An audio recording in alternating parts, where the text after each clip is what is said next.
What's up, man? All right. What's up, Ray? This is Chad as well on the line, and we'll just jump right into it. It's great to talk to you today. Of course, we're talking about Season 3 of Lucha Underground. Of course, Wednesdays at 8 p.m. on the El Rey Network. And Rey Mysterio needs no introduction, but what the hell? He's the king of Lucha Libre. He is the master of the 619. He is the one and only Rey Mysterio Jr. Thank you so much for joining the two-man power trip of wrestling. Nah, thank you guys for the invitation. Thank you very much. I appreciate it. Oh, it's an absolute honor. We're going to get right into it. And I love what you've said about joining Lucha Underground, that it's been your destiny to join Lucha Underground. It's been the goal to get in there. And I think when we look at Season 3, we see you're definitely going back to your roots. And what does it mean to get back to the roots of Rey Mysterio Jr. and bring that into Lucha Underground with such a great bevy of talent that they have on that roster? I mean, if you really think about it, anybody that goes back to the roots, the only thing that you get out of that, I should say, one of the things that you get out of that is brings back good memories.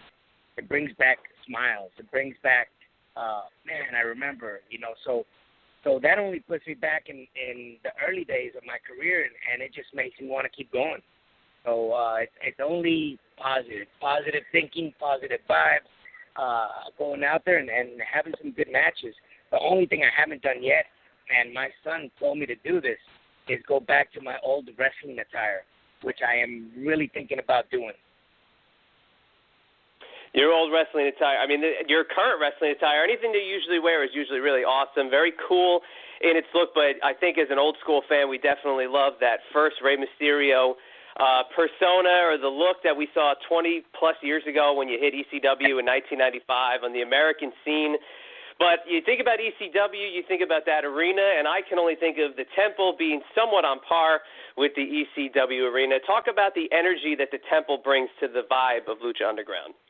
You know, it's very similar to that ECW vibe, man.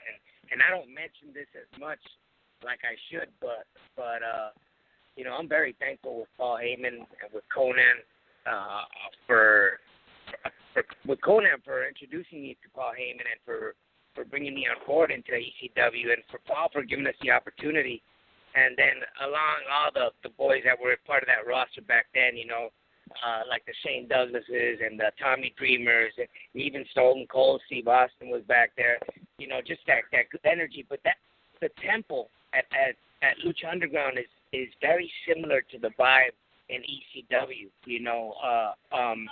It's just a bit more intimate and more personal at the Temple. It's just more eye contact with a lot of the fans. Actually, with all of the fans, if you'd like, you can make that personal connection. So it's that good vibe that definitely I always forget to relate to.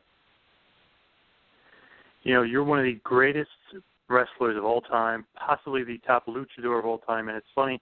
You go from years ago in WCW, you have an amazing feud with certain guys when you were kind of like the young guy, feuding and learning from a guy from, Eddie Guerrero or Psychosis or et cetera. How do you feel that role has been reversed, and now you're kind of the veteran helping a guy like Pentagon Jr. become a big star? It's incredible, man. I sometimes don't like to look at it that way, like I'm the vet, and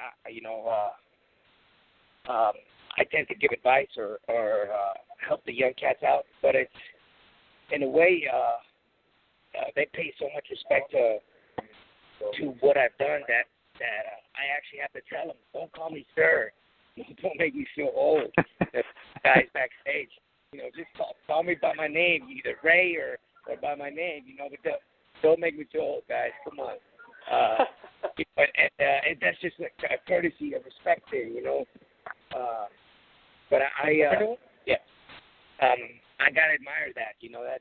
It just goes to show the hard work that has been put in, and I guess in a way I love it. But they know overall, they know that I'm there for anything they need, whether it's advice in or out of the ring. I'm always going to be there for the boys. Absolutely, and looking back at your legendary career, one name that kind of followed you all the way through was a guy like Eddie Guerrero.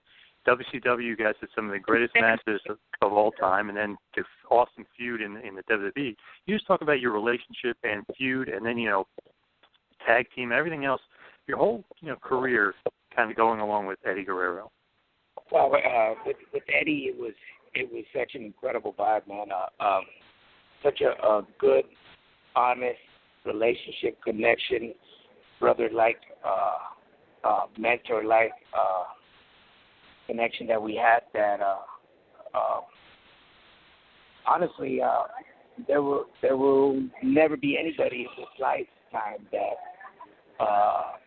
will see it in any way, shape, or form close to what Eddie was. Everybody's just so different. But despite the fact, Eddie was it's funny when you have a connection with somebody outside of the ring, but also have that same connection inside the ring, and you can completely trust that person with pretty much everything that and that was Eddie. That was Eddie. I had so much guidance from him in a spiritual way and in the ring that I could say that in some way or form I've become the person that I am now, because he had a lot of influence in my life, in my career. Absolutely, and obviously, we're talking about Lucha Underground as well in Season 3, and big match you just had against Pentagon Jr., Pentagon Dark, but what can the fans look forward to from Rey Mysterio for Season 3 of Lucha Underground? Because there's so many good guys in Lucha Underground for Rey Mysterio to work with. Well, it just gets crazier and crazier as we move on, with the episodes in Season 3. Of course, without giving anything away, but there is so much talent, like you said, that I still haven't faced and that I'm looking very forward to eventually facing in Season 3 or Season 4 or the next seasons up to come. So there's definitely a wide variety of a roster that we can definitely put out those five-star matches every night that we send to that temple.